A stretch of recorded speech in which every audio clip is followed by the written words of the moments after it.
સ્કંદ પુરાણની કથાને આગળ વધારીએ. ભાગ 93.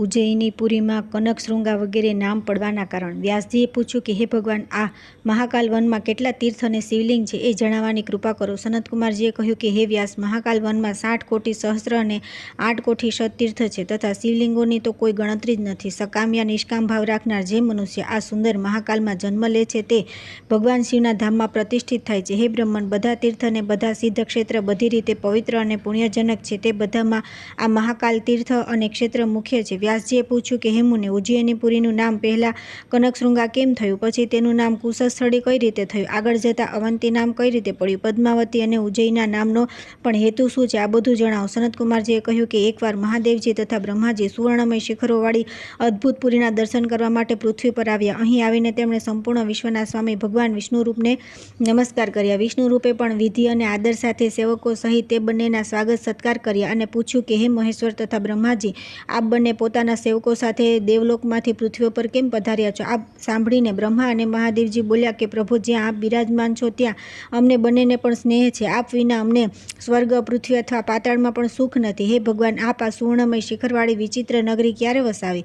હે જગદીશ્વર, આપ અહીં અમને પણ સ્થાન આપો. આ સાંભળીને વિશ્વરૂપમય વિષ્ણુએ પ્રસન્નતાપૂર્વક કહ્યું કે હું આપ બંનેને અભિષ્ટ સ્થાન આપું છું. હે પ્રજાપતિ, આ પુરીના ઉત્તર ભાગમાં આપનું સ્થાન છે અને હે મહેશ્વર, આપના માટે દક્ષિણ ભાગમાં સ્થાન આપવામાં આવ્યું છે. તેથી આપ ત્યાં પધારો. આપ બંને આ પુરીને સુવર્ણના શિખરવાળી કહી છે, તેથી આ સંસારમાં કનકશૃંગા નામે વિખ્યાત થશે. આ પ્રમાણે પુરીનું પ્રથમ નામ કનકશૃંગા છે. ત્યાં બ્રહ્મા, વિષ્ણુ અને મહાદેવજી ત્રણેય રહીને પ્રસન્નતાનો અનુભવ કરે છે અને પોતાના ભક્તોને સમસ્ત મનવાંછિત ફળ આપે છે. હે વ્યાસ, હવે આ નગરીનું કુશસ્થળી નામ વિશે કહું છું તે સાંભળો. એકવાર સૃષ્ટિની રચના કરીને બ્રહ્માજીએ ભગવાન વિષ્ણુનું ધ્યાન કર્યું. તેમના ધ્યાન કરવાથી વિશ્વરૂપધારી ભગવાન વિષ્ણુએ બ્રહ્માજીને કહ્યું કે બ્રહ્મન, આપે મારું ઉત્તમ પ્રકારે ધ્યાન કર્યું છે, તેથી હું આપની પાસે આવ્યો છું. સમસ્ત પ્રાણીઓની રક્ષા માટે ઉદ્યત થયેલા મને જુઓ. ભગવાનનું આ વચન સાંભળીને બ્રહ્માજી એકદમ ઊભા થઈ ગયા અને અનન્ય ચિત્તે સામે ઊભા રહેલા શ્રીહરિનું પૂજન કરતા રહીને તેમને નમસ્કાર કર્યા. ત્યાર પછી બ્રહ્માજીએ આ પ્રમાણે કહ્યું કે હે દેવદેવ, હે જગન્નાથ, આ જગતનું સર્જન તો મેં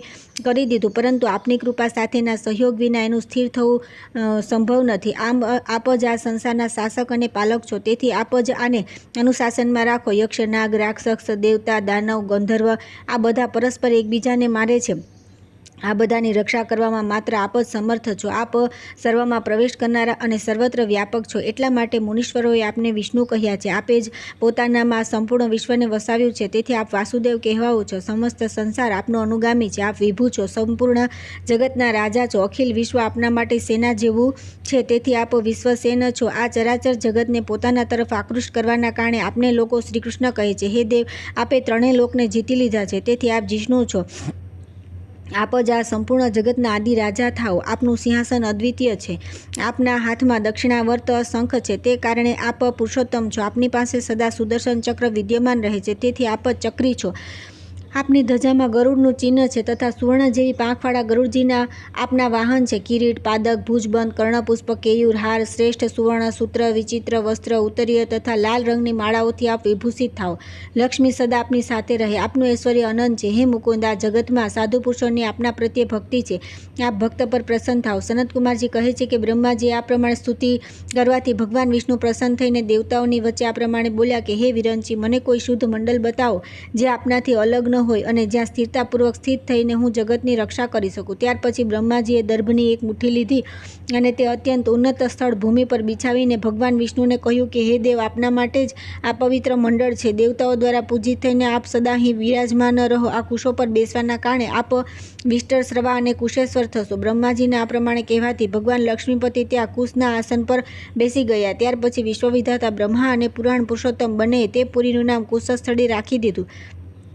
તે પુરીમાં રહીને સંપૂર્ણ વિશ્વના પાલક, સર્વત્ર વ્યાપક, વિશ્વેશ્વર, વિશ્વસ્રષ્ટા, વિશ્વાત્મા અને સર્વ વિશ્વ નિયંતા શ્રીમાન વિષ્ણુએ સમસ્ત સંસારનું પાલન કર્યું. આ પ્રમાણે પહેલાં જેનું નામ કનકશૃંગા હતું તે જ નગરી કુશસ્થળીના નામે પ્રસિદ્ધ થઈ. પ્રાચીન કાળની વાત છે. દૈત્યોથી પરાજિત થઈને બધા દેવતાઓ મેરુ પર્વતના શિખર પર જઈને ત્યાંના વન, કુંજ અને ગુફામાં રહેવા લાગ્યા. ત્યાં પહોંચીને તેમણે પરસ્પર વિચાર કરીને તે સ્થાન પર ગયા જ્યાં પ્રજાપતિ બ્રહ્માજી વિરાજમાન હતા. દેવતાઓએ પોતાના આવવાનું બધું કારણ તેમને કહ્યું. બ્રહ્માજી દેવતાઓની સાથે દેવાધિદેવ ભગવાન મહેશ પાસે ગયા. પછી મહાદેવજી પણ તે બધાની સાથે વૈકુંઠધામમાં ભગવાન વિષ્ણુની પાસે ગયા અને તે જગદીશ્વરની સ્તુતિ કરવા લાગ્યા. દેવતાઓ બોલ્યા કે સર્વત્ર વ્યાપક રહેતા ભગવાન અનંતને નમસ્કાર છે. કૂર્મ રૂપધારી શ્રીહરિને વારંવાર નમસ્કાર છે. ભયંકર નરસિંહ અને વરાહ રૂપ ધારણ કરનારા ભગવાનને નમસ્કાર છે. રઘુનંદન રામને અને અનંત શક્તિ સંપન્ન બ્રહ્મને નમસ્કાર છે. પરમ શાંત વાસુદેવને નમસ્કાર છે. અજ્ઞાની જીવોનું પણ પાલન કરનાર પશુપતિ શુદ્ધ બુદ્ધ સ્વરૂપ તથા મલેચ્છંતકારી કલ્કીદેવને નમસ્કાર છે. આ પ્રમાણે સ્તુતિમાં વ્યસ્ત દેવતાઓને સંબોધિત કરીને આકાશવાણી થઈ. દેવતાઓ, તમે બધા ધ્યાનપૂર્વક સાંભળો. બ્રહ્મર્ષિઓ દ્વારા સેવિત પરમ સુંદર મહાકાલ વન છે. ત્યાં સમસ્ત કામનાઓ અને ફળને આપનારી એક પવિત્ર પુરી છે જે બહુ જ સુંદર તથા કુશસ્થળી નામે પ્રસિદ્ધ છે. ત્યાં સિદ્ધ અને ગંધર્વો નિવાસ કરે છે. મહાદેવજી પણ સદા ત્યાં જ નિવાસ કરે છે. કલ્પના અંતમાં જ્યારે બધા ચરાચર પ્રાણી નષ્ટ થઈ જાય છે, બધા તીર્થો, સમસ્ત પુણ્ય મંદિરો, નદી, સમુદ્ર, સરોવરો, ઉપવન, ઔષધિ, વૃક્ષ, લતા, યંત્ર, મંત્ર, શુભ અશુભ, નક્ષત્ર અને સૂર્યચંદ્ર વગેરે જગતનો અભાવ થઈ જાય છે, તે સમયે સર્વના બીજ, પુણ્ય, જીવ, કર્મ તથા આશય કર્મોના સંસ્કાર બધાને લઈને ભગવાન શિવ તે પુરીમાં સ્થિત થાય છે. તેથી કુશસ્થળી પુરી સૌના માટે પરમ હિતકારિણી છે. ત્યાં મનુષ્યો દ્વારા કરેલું થોડું પણ દાન અનંત ગણું થઈ જાય છે. તમે બધા યત્નપૂર્વક ત્યાં જાઓ. તે તીર્થમાં જઈને તમે બધા લોકો ઉત્તમ વિધિથી સ્નાન, દાન વગેરે શુભ કર્મ તે પુણ્યના બળથી તમને પુનઃ સ્વર્ગલોકની પ્રાપ્તિ થશે. તે આકાશવાણી સાંભળીને બ્રહ્મા અને શિવ વગેરે દેવતાઓ મસ્તક ઝુકાવી ભગવાનને પ્રણામ કરીને તે સ્થાન પર ગયા. ત્યાં તે પુરીને જોઈને દેવતાઓ બહુ પ્રસન્ન થયા. કુશસ્થળીમાં પૈશાચ મોચન નામથી પ્રસિદ્ધ એક તીર્થ છે. તેમાં સ્નાન, જપ, હોમ અને દાન કરવાથી દેવતાઓને અક્ષય પુણ્ય પ્રાપ્ત થયું. તેના બળથી તેઓ દાનવોને જીતીને ફરી સ્વર્ગલોકમાં પોતપોતાના પદ પર પ્રતિષ્ઠિત થઈ ગયા. જ્યાં પ્રત્યેક કલ્પમાં દેવતા, તીર્થ, ઔષધિ, બીજ તથા સંપૂર્ણ પ્રાણીઓનું પાલન કરે છે, તે પુરી સૌનું અવન કરવાના કારણે અવંતી છે. આજથી એ કુશસ્થળીનું નામ અવંતીપુરી થશે. આમ કહીને બધા દેવતા પોતપોતાના ધામમાં ચાલ્યા ગયા. હે દ્વિજ શ્રેષ્ઠ, ત્યારથી ભૂતલ પર તે પુરી અવંતી નામે વિખ્યાત થઈ. હે વ્યાસજી, આજે હું એ જણાવીશ કે અવંતીપુરીનું નામ ઉજ્જૈની કઈ રીતે થયું. એકવાર બધા દૈત્યોના રાજા મહાદૈત્ય ત્રિપુરે બ્રહ્માજીના સંતોષના માટે બહુ કઠોર તપસ્યા કરી. 1000 વર્ષ પૂરા થયા પછી બ્રહ્માજી અત્યંત પ્રસન્ન થઈને તેને પૂછ્યું, અસુર શ્રેષ્ઠ, તમે મારી પાસે ઈચ્છા હોય તે માગો. બ્રહ્માજીના આ પ્રમાણે કહેવાથી ત્રિપુર દૈત્ય બોલ્યો કે બ્રહ્મણ, હું દેવતા, દાનવ, ગંધર્વ, પિશાચ, નાગ તથા રાક્ષસ બધા દ્વારા અવધ્ય થઈ જાઉં. બ્રહ્માજી બોલ્યા કે વત્સ, એવું થશે. તમે નિર્ભય થઈને રહો. આમ કહીને બ્રહ્માજી અંતર્ધ્યાન થઈ ગયા. ત્યાર પછી તે દૈત્ય પહેલાના વીરનું સ્મરણ કરી દેવતાઓનો મહાન વિનાશ કરવાનો આરંભ કર્યો. તેનાથી પરાસ્ત થયેલા દેવતાઓ મળી બ્રહ્માજી પાસે ગયા અને તેમને પોતાની વિપત્તિના સમાચાર કહ્યા. આ સાંભળીને બ્રહ્માજી એકદમ ઊભા થઈ દેવતાઓની સાથે મહાકાલ વનમાં જઈ પહોંચ્યા. ત્યાં તેમણે બધા દેવતાઓની સાથે રુદ્ર સરોવરમાં સ્નાન, દાન, જપ અને હોમ કર્યા. ત્યાર પછી મહાકાલજીની પૂજા કરીને શ્રી બ્રહ્માજી બોલ્યા કે ભક્તોને અભય દાન આપનારા દેવદેવ મહાદેવ દૈત્યરાજ ત્રિપુર દેવતાઓનો ભારે સંહાર કરી રહ્યા છે. તેણે કેટલાય દ્વીપ, નગર, ગામ ઉજળ કરી નાખ્યા છે. ઋષિઓ અને સંન્યાસીઓના આશ્રમ ફૂંકી માર્યા. તેથી તમે તેના વધનો કોઈ ઉપાય કરો. બ્રહ્માજીનું આ વચન સાંભળી મહાદેવજીએ કંઈક વિચાર કરીને કહ્યું કે દેવતાઓ, તે દુરાત્મા દૈત્યને જીતવાનો કોઈ ઉપાય કરીશ. ત્યાં સુધી તમે લોકો તપસ્યા કરો. અવંતીપુરીમાં જે હોમ, દાન વગેરે પુણ્ય કર્મ કરવામાં આવે છે તે બધું અક્ષય થાય છે. બધા દેવતાઓને આ પ્રમાણે કહીને ભગવાન શિવ અંતર્ધ્યાન થઈ ગયા. ત્યાર પછી તે દૈત્યનો વિનાશ કરવા માટે ભગવાન શંકરે મહાપાશુપત શસ્ત્રનો પોતાના હાથમાં લીધું. તે સમયે તેઓ મહાન આડંબર ધારણ કરીને સમસ્ત પ્રાણીઓ માટે ભયંકર દેખાવા લાગ્યા. દેવતાઓ તેમની સ્તુતિ અને જયકાર કરીને તેમની પાછળ ચાલ્યા. મહાદેવજી એક જ બાણ વડે તે મહામાયાવી અસુરને મારી નાખ્યો અને માયા યુદ્ધથી તેના 3 ટુકડા કરી નાખ્યા. ત્યાર પછી તેઓ દેવસેવિત અવંતપુરીમાં પાછા આવ્યા. એ સમયે ઋષિ, સિદ્ધ અને ચારણ બહુ જ પ્રસન્ન થઈને જય જયકારની સાથે ભગવાન સદાશિવની સ્તુતિ કરવા લાગ્યા. દેવતાઓને પુનઃ પોતાનું સ્થાન પ્રાપ્ત થયું. ત્યાં ત્રિપુર નામના દાનવને ઉત્કર્ષપૂર્વક જીતવામાં આવ્યો હતો. તેથી બધા ઋષિ મહર્ષિઓ તેનું નામ ઉજ્જૈની રાખી દીધું. ત્યારથી અવંતીપુરીનું નામ ઉજ્જૈની પુરી છે. જે મનુષ્ય તે પુરીમાં સ્નાન, દાન વગેરે કરે છે તેમના શરીરમાં કોઈ પાપ ઊભું રહેતું નથી. ઉજ્જૈની પુરીમાં વિદ્યાની ઈચ્છા રાખનાર મહાદેવજીની ધનાર્થી પુરુષ, ધનાક્ષ કુબેરની પુત્રાર્થી સુરેશ્વર,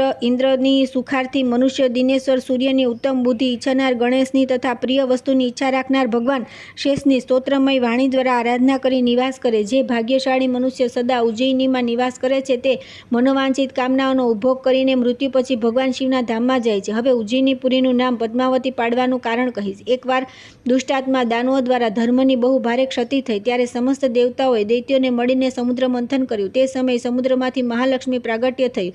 તેઓ ઉજ્જૈનના મહાકાલ વનમાં રહેવા લાગ્યા. ત્યાર પછી કૌસ્તુભમણિ, પારિજાત વૃક્ષ, વારુણી, મદિરા, ધન્વંતરી, વૈદ્ય, ચંદ્રમા, કામધેનુ, ઐરાવત, હાથી, ઉચેશ્રવા, ઘોડો, અમૃત, કળશ, રંભા, અપ્સરા, શાંખધનુષ, પંચજન્ય, શંખ, મહાપદ્મનિધિ અને હલાહલ વિષ, આ વિવિધ પ્રકારના 14 રત્ન પ્રાપ્ત થયા. આ બધાને લઈને દેવતા અને દૈત્ય માહેશ્વર વનમાં આવ્યા અને ત્યાં બેસીને અમૃતપાનનો વિચાર કરવા લાગ્યા. તે બધા પહેલાં હું એમ કહીને વિવાદ કરવા લાગ્યા. તેના કારણે બહુ મોટો શોરબકોર થઈ ગયો.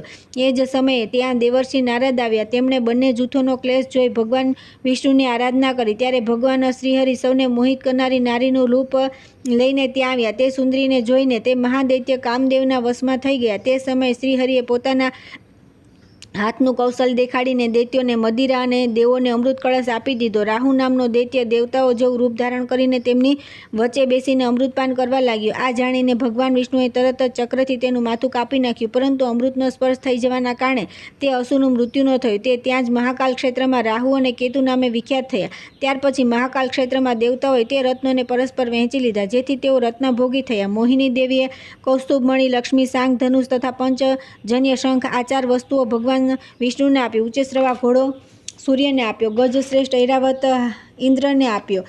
દેવતાઓએ અમૃત અને શિવજીને ચંદ્રમા આપ્યો. વૃક્ષોમાં શ્રેષ્ઠ પારિજાત તથા રંભા, અપ્સરા ઇન્દ્રના ક્રીડાકાનન નંદનવનમાં મોકલી દીધા. દેવતાઓને ગુમાવેલું સ્થાન ફરી મળી ગયું. કામધેનુ ગાયને યજ્ઞની સિદ્ધિ માટે ઋષિઓને આપી. મહાપદ્મ નામનો નિધિ કુબેરના ભવનમાં ગયો, પરંતુ તે હલાહલ વિષ કોઈએ લીધું નહીં. ભગવાન શંકરે જગતના હિતની ઈચ્છાથી સ્વયં તે વિષને પીને કંઠમાં ધારણ કરી લીધું. ત્યારથી મહાદેવજીનું નામ નીલકંઠ થયું. જ્યાં રત્નોની વહેંચણી થઈ તે રત્નકુંડમાં સ્નાન કરીને જે પુરુષ ભગવાન નીલકંઠના દર્શન કરે છે તે સર્વ પાપોથી મુક્ત થઈ બધા રત્નોનો ભાગી થાય છે. તે અંતમાં શિવલોકમાં જાય છે. તે સમયે બહુ હર્ષિત થયેલા બ્રહ્મા, વિષ્ણુ વગેરે બધા દેવતાઓ કહેવા લાગ્યા કે આ ઉજ્જૈનીપુરીમાં આવીને અમે બધા લોકો રત્નોના ભોગી થઈ ગયા છે તથા અહીં નિરંતર ભગવતી પદ્મા નિશ્ચલ રૂપે નિવાસ કરે છે. તેથી આજથી આ પુરીનું નામ પદ્માવતી થશે. જે મહાભાગ મનુષ્ય આ પુરીમાં સ્નાન, દાન, પૂજન તથા દેવતાઓ પિતરોનું તર્પણ કરે છે તેના શરીરમાં કિંચિત માત્ર પણ પાપ રહેતું નથી તથા તેને દરિદ્રતા અને દુર્ગતિ પણ પ્રાપ્ત થતી નથી.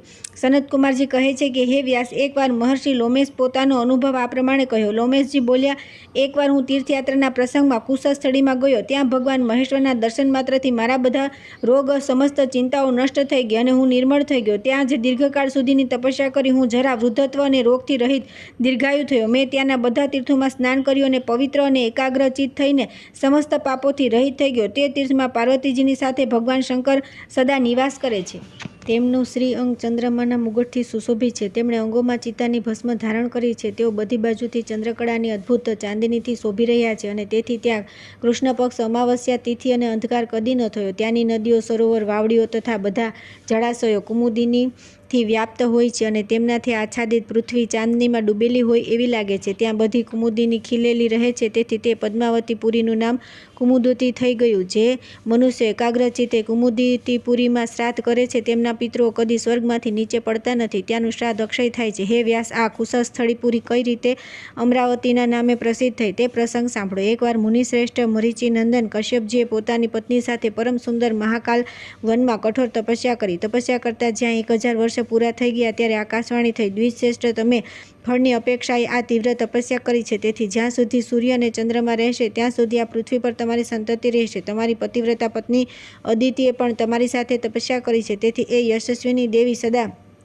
છાયાની જેમ તમારી સાથે રહેશે. શ્રી વિષ્ણુ, વામન અને ચંદ્રમા વગેરે બધા દેવતા જે તમારા પુત્ર છે દેવલોકમાં અજરઅમર રૂપે વિખ્યાત થશે. ઋષિ શ્રેષ્ઠ, તમે પણ મારા વચનથી પાપરહિત પ્રજાપતિ થશો. ત્યારથી મહર્ષિ કશ્યપ અદિતિ અને અગ્નિની સાથે કુશસ્થળીમાં સદા નિવાસ કરે છે. તેથી દેવતા, અસુર અને માનવરૂપી તેમની સમસ્ત પ્રજાની સદા વૃદ્ધિ થતી રહે છે. હે વ્યાસ, દેવતાઓએ મહાકાલ વનમાં જ અમૃત પાન કર્યું હતું તેથી તે અમર થઈ ગયા. ઉત્તમ મહાકાલ વનમાં જે નંદનવન છે ત્યાં બધા મનોરથો અને વરદાનો આપનારી આવનારી કામધેનુનો નિવાસ હોવાનું જણાય છે. તે બધા ઉત્તમ મહાકાલ વનમાં સ્થિત છે. અહીં અમરોનું સ્થાન છે. તેથી આ પુરીને અમરાવતી કહે છે. જે આ પુરીમાં સ્નાન દાન વગેરે કરીને ભગવાન મહેશ્વરના દર્શન કરે છે તેના માટે પુત્ર કે ધન વગેરે કોઈ પણ વસ્તુ દુર્લભ નથી. તે તમામ ભોગોને પ્રાપ્ત કરે છે અને મૃત્યુ પછી ભગવાન શિવના ધામમાં જાય છે. હે મહાભાગ વ્યાસ, અમરાવતી પુરી જે રીતે વિશાલ નામે વિખ્યાત થઈ તે પ્રસંગ પણ સાંભળો. એકવાર ભગવતી ઉમાએ શિવજીને કહ્યું કે સમસ્ત જગતને ધારણ કરનારા દેવદેવ જગદીશ્વર, તમે મારા નિવાસ માટે સર્વ કામનાઓને પૂર્ણ કરનારી નગરીનું નિર્માણ કરો. પાર્વતીનું આ વચન સાંભળીને ભગવાન શિવે સૌને પ્રિય લાગનારી સુંદર પુરીનું નિર્માણ કર્યું, જે બહુ જ વિશાળ, વિસ્તૃત, પુણ્યમય તથા પુણ્યાત્માઓનો આશ્રય હતી. વિશાળ હોવાના કારણે જ તે સદા રહેનારી પુરીનું નામ વિશાલા છે. ત્યાં કોઈ પણ અવસ્થામાં રહીને નિત્ય વિશાલા નામનું ઉચ્ચારણ કરે છે તે મનુષ્ય ભગવાન શિવના ધામમાં પ્રતિષ્ઠિત થાય છે. હે વ્યાસ, આ સંપૂર્ણ પૃથ્વી પર અથવા સંપૂર્ણ બ્રહ્માંડોમાં વિશાલા સમાન ભોગ અને મોક્ષ આપનારી બીજી કોઈ પુરી નથી. જે મનુષ્ય શ્રાદ્ધકાળમાં પિતરોના ઉદ્દેશથી અહીં દાન કરે છે તે બધું દાન અક્ષય થાય છે. જેમણે કદી બીજા કાર્યમાં પ્રસંગોપાત વિશાલાપુરીમાં આવીને સ્નાન દાન અને પુણ્ય કાર્ય કર્યું છે તે ગમે ત્યાં મૃત્યુ પામે ભગવાન શિવના ધામમાં જ જાય છે. હે વ્યાસજી, આ પ્રમાણે આ કુશસ્થળી પુરીનું નામ વિશાલા થયું છે.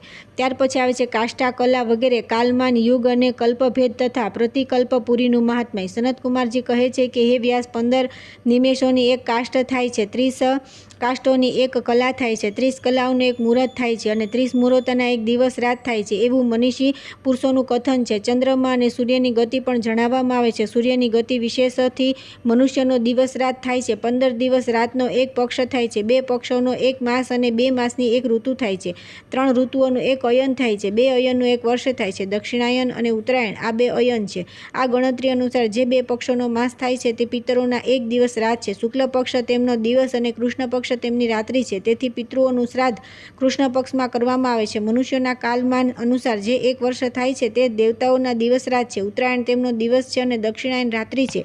દેવતાઓના 4000 વર્ષોનો સતયુગ છે, તેટલા જ 100 વર્ષોની તેમની સંધ્યા અને સંધ્યાંશ છે.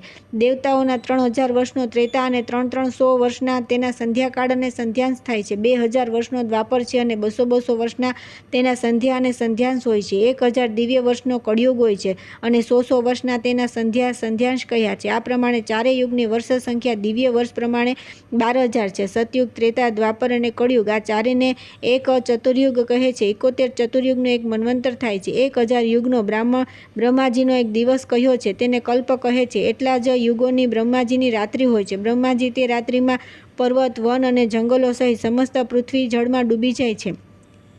રાત્રિના 1000 યુગ પૂરા થઈ ગયા બાદ ફરી બ્રહ્માજીના દિવસનો આરંભ થાય છે. તેમના પૂરા એક દિવસના સમયને પૂર્ણ તે એક કલ્પ કહે છે. ઉપર મુજબ 71 ચતુર્યુગ થોડો વધારે સમય વીત્યા પછી એક મન્વંતર પૂરું થાય છે. આવા મનુઓની સંખ્યા 14 કહી છે. એ મનુ પોતાના કુળની કીર્તિ વધારનારા છે. સમસ્ત વેદો અને પુરાણોમાં એ પ્રભાવશાળી તથા સમસ્ત પ્રજાઓના પાલક હોવાનું જણાય છે. એક ચતુર્યુગ પૂરા થાય ત્યારે કલ્પનો સમય સમાપ્ત થાય છે. ત્યારે સૂર્યના પ્રચંડ કિરણોથી સંપૂર્ણ પ્રાણીઓ બળી જાય છે. બ્રહ્મર્ષિઓ દ્વાદશ આદિત્યોની સાથે બ્રહ્માજીને આગળ કરી સુરશ્રેષ્ઠ ભગવાન નારાયણમાં પ્રવેશ કરી જાય છે.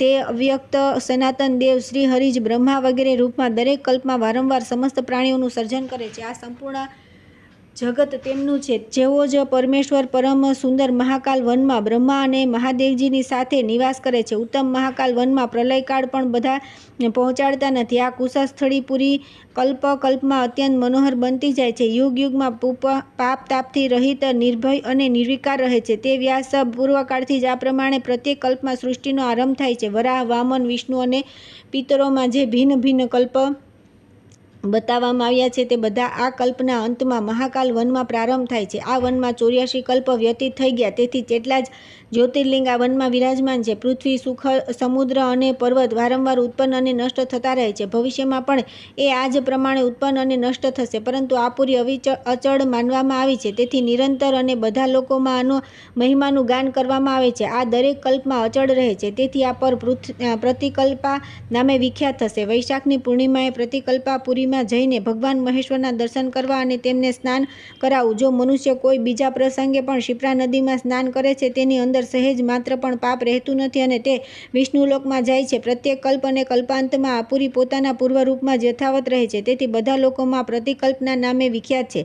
જે મનુષ્ય આ પુરી પ્રત્યે પ્રેમ રાખે છે તેમના માટે આ કલ્પભેદ થતો નથી. ત્યાર પછી આવે છે ક્ષિપ્રાનું મહાત્મ્ય, તેના જ્વર, ધની અને અમૃતોત્વ વગેરે નામ પાડવાનું કારણ. સનતકુમારજી કહે છે કે હે મહાભાગ વ્યાસ, આ પૃથ્વી પર ક્ષિપ્રા નદી સમાન બીજી કોઈ નદી નથી. તેના તટના દર્શન કરવા માત્રથી મુક્તિ પ્રાપ્ત થઈ જાય છે. તેથી તેનું દીર્ઘકાળ સેવન કરવામાં આવે છે. તેનું તો કહેવું જ શું. વૈકુંઠ આનું નામ ક્ષિપ્રા છે. દેવલોકમાં જરધની કહેવાય છે. યમદ્વારમાં પાપગ્નિ નામે પ્રસિદ્ધ છે. પાતાળમાં આને અમૃત સંભવા કહે છે અને વરાહકલ્પમાં આનું નામ વિષ્ણુ દેહા કહેવામાં આવ્યું છે. અવંતીપુરીમાં પણ ક્ષિપ્રા નામે જ આ પ્રસિદ્ધ છે. આ નદીનું પ્રાગટ્ય સાક્ષાત કામધેનુમાંથી થયું છે. વૈકુંઠ લોકમાંથી ઉત્પન્ન થઈને ક્ષિપ્રા નદી ત્રણેય લોકમાં વિખ્યાત થઈ છે. વ્યાસ, ક્ષિપ્રાનું નામ જ્વરધની કેમ થયું છે તે હું કહું સાંભળો. અનિરુદ્ધથી અપમાનિત થઈને દૈત્યરાજ બાણાસુરે જ્યારે ભગવાન શ્રીકૃષ્ણની સાથે પોતાની સહસ્ત્ર ભુજાઓમાં વિવિધ પ્રકારના અસ્ત્રશસ્ત્ર લઈને યુદ્ધ કર્યું ત્યારે વસુદેવ નંદન શ્રીકૃષ્ણે શૂરપ નામના શીઘ્રગામી બાણ વડે શીઘ્રતાપૂર્વક તેની સહસ્ત્ર ભુજાઓને કાપી નાખી. માત્ર 2 ભુજાઓ બાકી રાખી. ભુજાઓ કપાઈ જવાથી બાણાસુરનો ઉત્સાહ ઓગળી ગયો. તે યુદ્ધથી પીડિત થઈને ભગવાન શંકરના શરણે ગયો. પોતાની સમીપ આવેલા ભયભીત બાણાસુરને જોઈ ભગવાન શિવને બહુ દયા આવી. તેઓ યુદ્ધમાં જ્યાં ભગવાન શ્રીકૃષ્ણ અવિચલ ભાવે ઊભા હતા ત્યાં ગયા અને બાણોની વૃષ્ટિ કરી. તેમણે શ્રીકૃષ્ણને આગળ વધતા અટકાવ્યા. પછી તો શિવ અને સામળિયાનું ભારે યુદ્ધ થયું. ભગવાન શિવે માહેશ્વર જ્વરને પ્રગટ કર્યું. આ જોઈને કૃષ્ણે પણ વૈષ્ણવ જ્વરને ઉત્પન્ન કર્યો. પછી તે બંને જ્વર એકબીજા સાથે ભયંકર યુદ્ધ કરવા લાગ્યા. અંતે મહાશ્વર જ્વર ભાગી ગયો. તે બધા લોકમાં ફરતો રહ્યો પણ તેને ક્યાંય શાંતિ ન મળી. અંતમાં તે મહાકાલ વનમાં આવ્યો અને વૈષ્ણવ જ્વરથી પીડિત થઈને ક્ષિપ્રા નદીના જળમાં કૂદી પડ્યો. આનાથી બહુ શાંતિ મળી.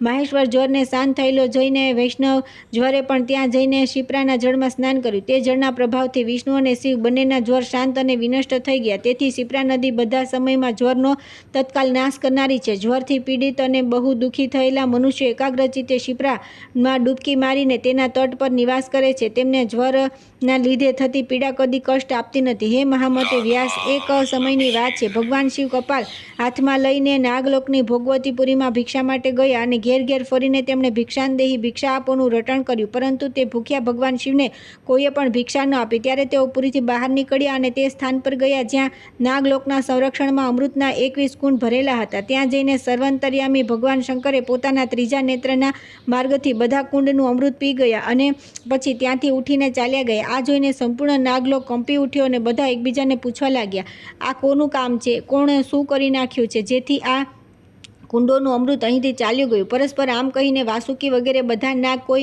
મહાત્માનો અપરાધ થઈ જવાની આશંકાથી નાગર છોડીને બહાર નીકળ્યા અને શું કરીએ, ક્યાં જઈએ, હવે અમારો જીવન નિર્વાહ કઈ રીતે થશે વગેરે રૂપે ચિંતા કરતા રહીને સ્ત્રી બાળકોની સાથે તેઓ મનથી જ ભગવાન શ્રી હરિના શરણમાં ગયા. ત્યારે તેમના પર અનુગ્રહ કરવા માટે આકાશવાણી થઈ, નાગગણો, તમે લોકોએ ઘરે આવેલા દેવતાનું અપમાન કર્યું. અતિથિ સત્કારનો સમય જાણી હાથમાં કપાલ લઈ ભિક્ષુકના વેશમાં ભિક્ષા લેવા માટે સાક્ષાત ભગવાન શંકર તમારે દ્વારે આવ્યા હતા. પરંતુ ભોગવતીપુરીમાં કોઈએ પણ તેમને ભિક્ષા ન આપી. ત્યારે તેઓ બહાર ચાલ્યા ગયા. આ જ વ્યતિક્રમના કારણે તમારા કુંડોનું અમૃત નાશ પામ્યું છે. હવે તમે લોકો પાતાળમાંથી નીકળીને ઉત્તમ મહાકાલ વનમાં જાઓ. ત્યાં ત્રણેય લોકોને પવિત્ર કરનારી શ્રેષ્ઠ નદી ક્ષિપ્રા વહે છે જે સમગ્ર કામનાઓ સિદ્ધ કરનારી છે. ત્યાં જઈને તમે લોકો વિધિપૂર્વક સ્નાન અને દેવાધિદેવ શિવની ભક્તિ કરો.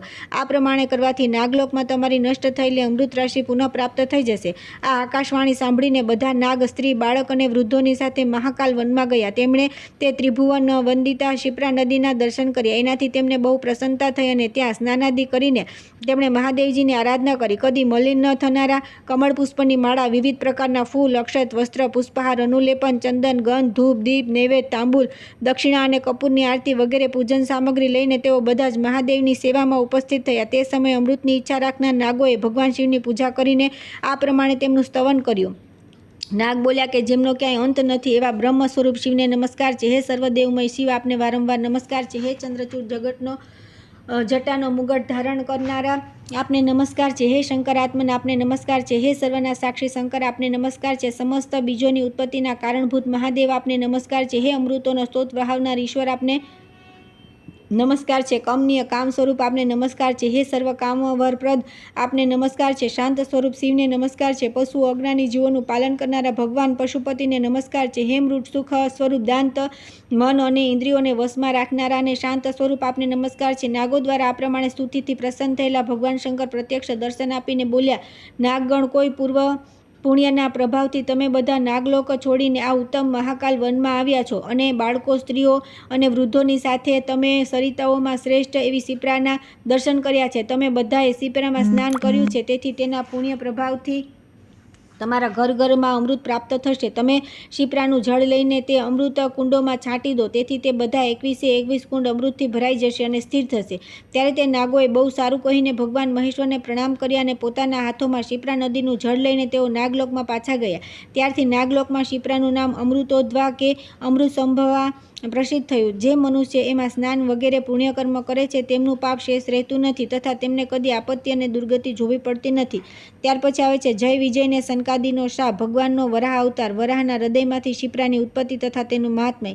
સનતકુમારજી કહે છે કે હે મહાભાગ, શિપ્રા નદી સર્વત્ર પુણ્યદાયીની, અતિશય પવિત્ર તથા પાપારિણી છે, પરંતુ અવંતિપુરીમાં તેનું મહત્વ બહુ વધી જાય છે. પૂર્વકાળમાં અનુપમ તેજસ્વી ભગવાન વિષ્ણુના મનોહર વૈકુંઠધામમાં જય અને વિજય નામના બે દ્વારપાલ હતા. બંને બહુ પરાક્રમી હતા અને સદા હાથમાં દંડો લઈને વૈકુંઠના દ્વાર પર ઊભા રહેતા હતા. તે મુનિશ્રેષ્ઠ એકવાર બ્રહ્માજીના માનસપુત્ર સનકાદિ સ્વેચ્છાથી બધા લોકમાં ભ્રમણ કરતા કરતા ભગવાન વિષ્ણુના પરમધામમાં આવ્યા. તેમના મનમાં ભગવાન વિષ્ણુના દર્શનની બહુ લાલસા હતી. દ્વાર પર આવતા જ તેમને દ્વારપાલોએ એકદમ રોકી લીધા. તેમના ધક્કાથી તે ચારે કુમાર ધરતી પર પડી ગયા અને મૂર્છિત થઈ ગયા. દ્વારપાલોના આવા વર્તાવથી તેમને ભારે દુઃખ થયું. એટલામાં કમળ નેત્ર જેવા નેત્રવાળા મહાબાહુ ભગવાન વિષ્ણુ પણ ત્યાં આવી ગયા. તેમણે પૃથ્વી પર દુઃખી થઈ પડેલા કુમારોને જેવા જોયા કે તરત એકદમ આગળ વધીને તેમને પોતાના ખોળામાં ઉઠાવી લીધા. મધુસૂદને તે કુમારોના મસ્તક સૂંઘ્યા અને ગળે લગાવ્યા. ત્યાર પછી પૂછ્યું કે હે મહાત્માઓ, તમને મૂર્છા કઈ રીતે આવી ગઈ? તમને કોણે આવી રીતે દુઃખી કર્યા? કુમાર બોલ્યા કે મહારાજ, અમે તમારા દર્શનની અભિલાષાથી વૈકુંઠધામની અંદર આવી રહ્યા હતા. ત્યાં તો આ બળથી ઉન્મત્ત દ્વારપાલોએ અમને રોકી લીધા, તેથી અમારી આ દશા થઈ છે. તેથી આજથી આ સ્થાન પર આ દ્વારપાલો સનાતન સ્થિત ન રહેતા આ બંને અસુરયોનીને પ્રાપ્ત થઈ જાય. સનકાદિક કુમારોના આ પ્રમાણે કહેતા જ બંને જય અને વિજય તત્કાલ અસુરયોનીમાં ચાલ્યા ગયા. તે બંને પ્રથમ જન્મમાં હિરણ્યકશુપ અને હિરણાક્ષ, બીજા જન્મમાં કુંભકર્ણ અને રાવણ, અને ત્રીજા જન્મમાં દંતવક્ત્ર અને શિશુપાલ કહેવાય. હિરણ્યકશ દૈત્ય બહુ બળવાન હતો. તે બધા દેવતાઓને જીતી સ્વયં તેમના લોકનો અધિકારી બની બેઠો હતો. રાજ્ય ભ્રષ્ટ દેવતાઓને પરાજિત કરી સ્વર્ગમાંથી કાઢી મૂક્યા. તે સમયે બધા લોકો પાખંડી, પરાક્રમ શૂન્ય તથા અધર્મી થઈ ગયા. સર્વ કંઈ બ્રહ્મ છે એવું કહીને દંભી દૈત્ય પશુઓ જેવું આચરણ કરતા હતા. સંસારની આવી વ્યવસ્થા જોઈને ભગવાન મહાવિષ્ણુએ વિચાર કર્યો કે જ્યારે જ્યારે ધર્મની હાનિ અને અધર્મનું ઉત્થાન થાય છે, ત્યારે ત્યારે હું સંસારમાં પોતાને પ્રગટ કરું છું. તેથી હવે મારે અવતાર લેવો જોઈએ. આવું વિચારીને તેમણે લીલાપૂર્વક શ્વેતદ્વીપ સમાન પરમ ઉજ્જવળ મંગલમય દિવ્ય વરાહ શરીર ધારણ કર્યું, જે પૂર્ણપણે યજ્ઞમય હતું. યુપ યજ્ઞસ્તંભ જ તેમની દાઢો હતી. હવિષ્ય ગંધ જ તેમના શરીરની ગંધ હતી. બીજ અને ઔષધિઓ જ તેમની રોમાવલી હતી, અને 4 વેદ તેમના 4 ચરણ હતા. સાક્ષાત આદિપુરુષ પરમેશ્વર જ જેમના અનેક નામ છે અને વેદોમાં જેમની અનેક પ્રકારે સ્તુતિ કરવામાં આવી છે, તે જ વરાહ રૂપે પ્રગટ થયા હતા. તેમણે બહુ ભારે યુદ્ધ કરીને તે દુર્ધર્ષ દૈત્ય હિરણાક્ષને મારી નાખ્યો. તેનાથી પીડિત થયેલી આ પૃથ્વી રસાતળમાં ચાલી ગઈ. તેને ભગવાન વરાહ પોતાની દાઢો પર ઉઠાવી ઉપર લઈ આવ્યા. હિરણાક્ષના અનુગામી ઘણા દૈત્યો મરાઈ ગયા. બાકીના બધા ભાગીને પાતાળમાં ચાલ્યા ગયા. તે સમયે પવિત્ર વાયુ વહેવા લાગ્યો. સૂર્ય ઉત્તમ પ્રભાથી પરિપૂર્ણ થઈ ગયો. અગ્નિકુંડોને બુઝાઈ ગયેલો અગ્નિ પુનઃ પ્રજ્વલિત થઈ ગયો, અને દિશાઓમાં જે ઘોંઘાટ થતા રહેતા હતા તે બધા શાંત થઈ ગયા. ભગવાન વરાહમૂર્તિ સંપૂર્ણ કામનાઓને સિદ્ધ કરનારા છે. તેઓ આનંદથી પરિપૂર્ણ દેવ દૈત્યોને સંહાર કરનારા તથા ભક્તોનું શુભ કરનારા છે. તેમના હૃદયમાંથી આ સનાતન નદી શિપ્રા પ્રગટ થઈ છે, જે આનંદમય જળથી પરિપૂર્ણ તથા આનંદદાયક વર આપનારી છે. રમણીય મહાકાલ વનમાં પરમ સુંદર પદ્માવતી પુરી છે. તે પુરીમાં સુંદર કુંડ પરમ રમ્ય, પ્રાચીન અને શુભ છે. તેમાં સ્નાન કરીને બધા મનુષ્ય સનાતન શિવલોકમાં જાય છે. હે વ્યાસ, તે જ સુંદર વનમાં લોકપાવની શિપ્રા લીન છે. ભગવાન વરાહે સમસ્ત દૈત્યોનો સંહાર કરી દેવતાઓને નિર્ભય કરી દીધા. ત્યાર પછી ઇન્દ્ર વગેરે બધા દેવતાઓએ હાથ જોડીને તે મહાવિષ્ણુને નમસ્કાર કર્યા અને સામે ઊભા રહીને આ પ્રમાણે પૂછ્યું. દેવતા બોલ્યા કે હે દેવદેવ, જે જગન્નાથ, આપના ગુણોનું શ્રવણ અને કીર્તન પરમ પુણ્યપ્રદ છે. કૃપા કરીને એ જણાવો કે કયા પુણ્યના પ્રભાવથી અમને સ્વર્ગ પ્રાપ્ત થઈ શકે. ભગવાન વરાહ બોલ્યા કે હે દેવતાઓ, મહાકાલ વનમાં તમારા મનોરથ સિદ્ધિનું કારણ એવું ગુપ્ત માં ગુપ્ત સ્થાન છે જ્યાં મારા શરીરથી ઉત્પન્ન થયેલી શિપ્રા નદી લીન થઈ છે. એ સ્થાન લીન ગંગાના નામે વિખ્યાત છે, જ્યાં સરિતાઓમાં શ્રેષ્ઠ લીન ગંગા, પ્રાચી, સરસ્વતી, પુષ્કર, ગયાતીર તથા સુપુરુષોત્તમ સરોવર છે. તમે ત્યાં જાઓ. દેવાધિદેવ જગતગુરુ ભગવાન વરાહનું આ વચન સાંભળી બ્રહ્મા, ઇન્દ્ર વગેરે બધા દેવતા પરમ સુંદર મહાકાલ વનમાં જ્યાં સરિતાઓમાં શ્રેષ્ઠ શિપ્રા વહે છે ત્યાં ગયા. ત્યાં સ્નાનાદિથી શુભ કર્મ કરીને તે પુણ્યના પ્રભાવથી તેઓ પોતપોતાના લોકને પ્રાપ્ત થયા. હે વ્યાસજી, આ પ્રમાણે શિપ્રા નદી સંપૂર્ણ લોકોને પવિત્ર કરનારી છે. ત્યાર પછી આવે છે સાતા સંગમ તથા તેના નિકટવર્તી તીર્થોનો મહિમા. રાજા યુગાદી દેવના ધર્મમય રાજ્યની પ્રશંસા. સનતકુમારજી કહે છે કે હે વ્યાસ, હવે ક્ષાતા નદીના સંગમથી પ્રગટ થયેલા એક અન્ય તીર્થનું મહાત્મ્ય કહેવામાં આવી રહ્યું છે, જેમાં સ્નાન કરવા માત્રથી મનુષ્ય મહાન પાતકોથી મુક્ત થઈ જાય છે. જ્યારે અમાવસ્યા સાથે શનિવારનો યોગ હોય ત્યારે મનુષ્ય એકાગ્રચિત થઈને પિતરોના ઉદ્દેશથી શ્રાદ્ધ તથા તલ અને જળથી તર્પણ કરે. ત્યાર પછી સ્થાવરલિંગ રૂપે પ્રતિષ્ઠિત ઉત્તમ શનેશ્વર દેવતા દર્શન કરે. જે આમ કરે છે તેને કદી શનેશ્વર ગ્રહથી પીડા થતી નથી. નર્મદા, ચર્ણવતી અને ક્ષાતા, આ 3 નદીઓ પૂર્વકાળમાં અમરકંટક પર્વત પરથી પ્રગટ થઈ છે. આ ત્રણેય લોકોને પવિત્ર કરનારી છે. ક્ષાતા નર્મદાનો સાથ છોડી ઉત્તમ વિંધ્યગીરીનું ભેદન કરી પરમ સુંદર મહાકાલ વનમાં ચાલી ગઈ, જ્યાં સરિતાઓમાં શ્રેષ્ઠ શિપ્રા તથા પરમ પુણ્યમય આ અમરાવતીપુરી છે. અહીં આવીને ક્ષાતા નદી પૂર્વકાળમાં જ્યાં શિપ્રા સાથે મળી હતી ત્યાં ક્ષિતા સંગમ નામે ઉત્તમ તીર્થ પ્રગટ થયું. યજ્ઞકૂટથી ઉત્તર ભાગમાં જ્યાં પવનપુત્ર હનુમાનજી વિરાજમાન છે, ધર્મ સરોવર નામે વિખ્યાત એક ઉત્તમ તીર્થ છે. પવનકુમાર હનુમાનજીએ ત્યાં તપસ્યા દ્વારા ઉત્તમ સિદ્ધિ પ્રાપ્ત કરી. જે મનુષ્ય ત્યાં સ્નાન કરીને કાંસાના પાત્રનું દાન કરે છે તે બ્રહ્મલોકમાં પૂજિત થાય છે. જે શ્રાવણ માસના શુક્લ પક્ષની એકાદશી તિથિએ ઉત્તમ આચારનું પાલન કરીને ધર્મતીર્થમાં સ્નાન અને દાન કરે છે તેને સનાતન વિષ્ણુલોકની પ્રાપ્તિ થાય છે. ચ્યવનજી આશ્રમમાં સ્નાન કરી સાધકે ચ્યવનેશ્વર શિવના દર્શન કરવા, જ્યાં વેદ્યોમાં શ્રેષ્ઠ બંને અશ્વિની કુમારોને સિદ્ધિ મળી છે. ચ્યવન મુનિની કૃપાથી અશ્વિની કુમારોને દેવતાઓની પંગતમાં સ્થાન મળ્યું હતું અને ચ્યવન મુનિએ પણ ત્યાં અશ્વિની કુમારોની ચિકિત્સાથી ગુમાવેલી દ્રષ્ટિ પ્રાપ્ત કરી હતી.